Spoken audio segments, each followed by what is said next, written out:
I didn't want to leave without marking the fact I am leaving following my first trip from South Africa. Thank you for watching the channel.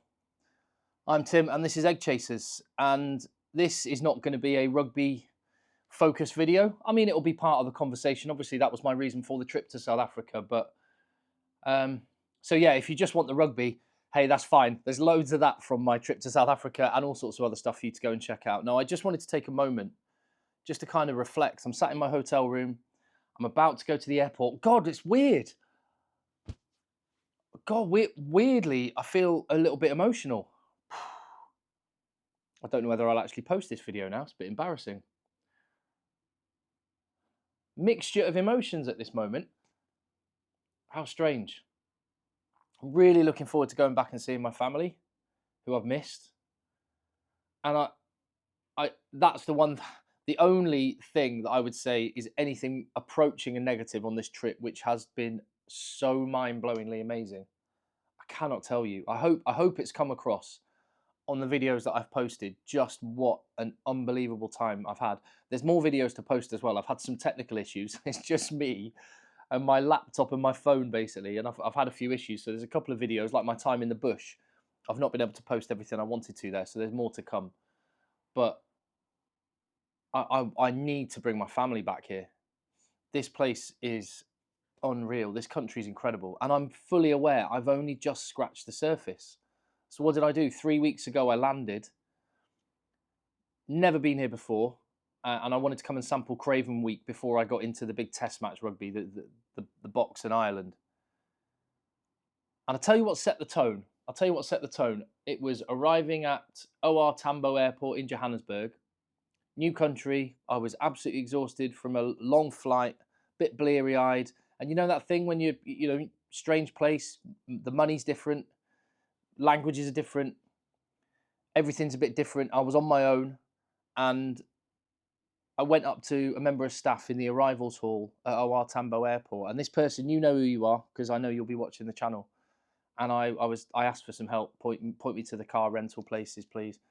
And before I'd even finished saying anything, he just went, "Tim, welcome to South Africa." It was a someone who watches the channel, and that just set the tone. The warmth of the people here, and I know that everyone that all the Irish fans that are out here have said the same thing. People before I came said the same thing. Oh, honestly, you're going to love it. They're so excited that people in South Africa do everything they can to make sure that people that visit have the best time possible, and that is my experience 1,000-fold. Absolutely, it's been amazing. So I came, arrived, went and sampled Craven Week, and just like I called this video "Chasing the Egg." I was trying to educate myself on South Africa. I was out there in Paris during the Rugby World Cup, and I watched the Box win. But more than that, I spent a lot of time with South Africans out in France, and I couldn't get past this kind of extra dimension of kind of passion when it comes to the rugby. And that's not to say other countries aren't passionate. Goodness, the Irish fans are incredible. English fans are incredibly passionate. But there's just something you can't put your finger on about the rugby team and this country and the connection. There's just something, you can't touch it. And that's what I wanted to come and sample, and I feel like I've done that. I hope it comes across that I was working when I'm here. I was determined to come and find out as much as I could about rugby in this country, which is why I went to Craven Week. And I feel like I've peeled back the curtain on Craven Week for a lot of people, like myself before I came, who didn't have a clue what it was. And it becomes very clear why South Africa produced so many incredible players for their own country, for other countries, populate domestic leagues all around the world. It is a factory. And it's not surprising. The fact that when I've been to Loftus, when I've been to Kings Park, and it'll be the same next month when I'm at Ellis Park and when I'm at in Cape Town, everyone has a Springbok jersey, which sounds like a small thing. And I'm sure if you're South African watching this, you'll probably shrug your shoulders and go, okay, so Yeah, lots of people wear jerseys of their team in other countries.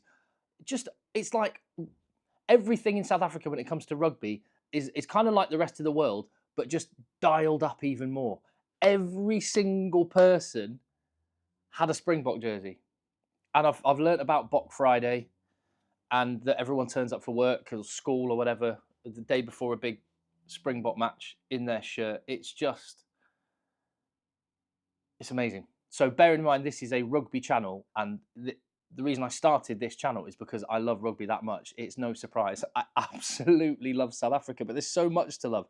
Yeah, I've learned about Craven Week, but I went up to the bush, and yeah, there's going to be more videos coming on that very soon. Like I say, technical difficulties and such. But my favourite part of going to the bush was that I got to see African wild dogs, and all the South Africans that I've spoken to went, "Oh wow, that's really really rare." Yeah, I saw leopard and all the rest of it, but I saw African wild dogs, and I didn't know much about them, but I remembered in Chasing the Sun 2 in that quarter final half time when Rassie says to his team, "Be wild effing dogs, be wild dogs."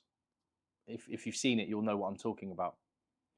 And I was asking loads of questions of the driver, the guide, who was taking us around the bush and found these African wild dogs. And I asked him a load of questions, and I only then realised what Rassie Erasmus meant in that quarter final against France about the African wild dogs. Because I just assumed when he says "be wild effing dogs," I just assumed he meant be crazy, be wild, go and smash something. But that's not what he meant. African wild dogs are, well, the farmers, I've learnt this when I was up in the north of KwaZulu Natal. The farmers don't like the wild dogs because they are the ultimate African predator. They are the most efficient killers, but they kill so well because they work together as a unit. They're pack animals, and they all have a role. They all have a role, and they execute. And they will also run their prey and just keep running them until they can't run anymore and they submit. And then when they're there, they'll eat them alive. And that's what Rassie Erasmus meant. So I've learned all sorts of things that I did not expect to learn. I've learned that you have to respect brandy. I don't know what the thing is with brandy in South Africa. It's amazing. So in the UK, a brandy is something you either pour on your Christmas pudding before you light it on Christmas Day, or if you're having a nice brandy, like cognac or whatever, you have it like gentlemen in their advanced years will have it with a cigar, holding it like that in a big brandy glass and sip it slowly. In South Africa, you knock it back with Coke from 11 o'clock on a match day. It's dangerous stuff. I've learnt that. It's dangerous. As is, what else? R&R, rum and raspberry. Not for me, but tried it. And obviously, I had plenty of Castle Light and Black Label. Obviously, no question there. I had a Bunny Chow. That was awesome. It's like South Africa's answer to the clam chowder in San Francisco. That was awesome. And in fact, just the places. Look where I'm sat. I should have been sat like this, shouldn't I? Look at that view. There's unbelievable views everywhere. That's why I'm doing it. Yeah, there you go. You can look at a hotel wall because there's so many amazing views. You can just take it for granted. Whatever. Yeah, another incredible bit of coastline. It's the middle of winter and it's 30 degrees out there. I do quite like KZN, I have to say. The bush up north, flew to Hoedspruit, that was incredible. Imphilosy and Shlishlue in the north of KwaZulu-Natal was incredible. Pretoria had a vibe. Johannesburg, I only touched the surface of a little bit, and I want to go back there, and I will be coming back, as I say, flying into Johannesburg at the end of August for the New Zealand South Africa test there, and then I'll be going down to the Cape, and there's lots I want to explore there. But I've heard how amazing Eastern Province is with the wild coast. I've seen people showing me photographs. I was asking some locals about places, and they said if I had time, I should have gone inland to the Drakensberg Mountains, and the photos of that look incredible. I want to go to God's Window. I want to go to the Valley of 1,000 Hills. I'm 100% not just coming back next month for the rugby. I'm coming back again. So yeah, I'm very, very happy to be going home, but I'm already excited about coming back.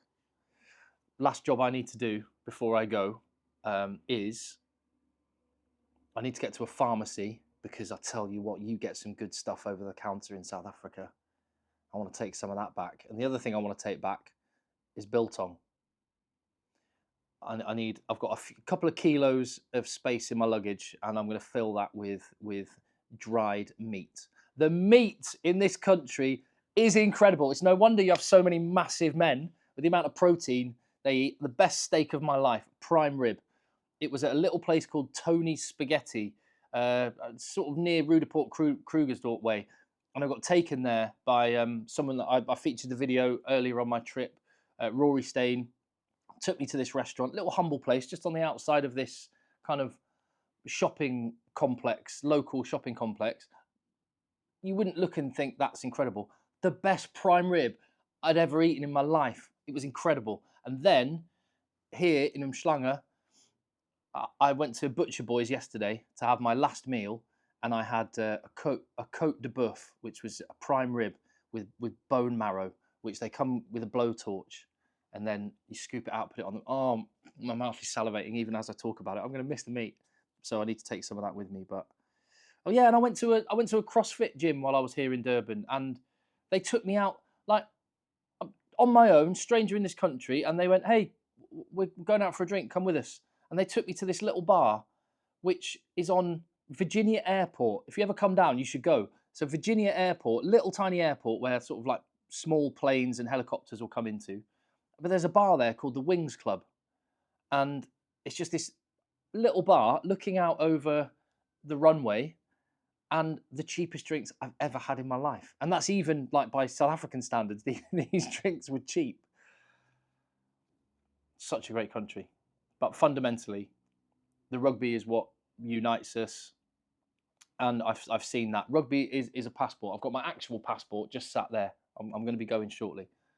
But rugby is a passport that if you've got rugby in your life, you can go anywhere in the world and you'll find someone to sit next to and have something in common with. And I've absolutely found that traveling on my own to South Africa. The passion for rugby is unmatched, and the kindness and the warmth and the generosity of people is quite something. As I say, I just wanted to. I've rambled on for 12 minutes now. So I'm going to stop there. I need to get my stuff together. But thank you very much. I'm going to Durban Airport now. I'll be going to Johannesburg, then to Heathrow, then to Manchester, and then I will be back on the channel with the next one. Thank you very much.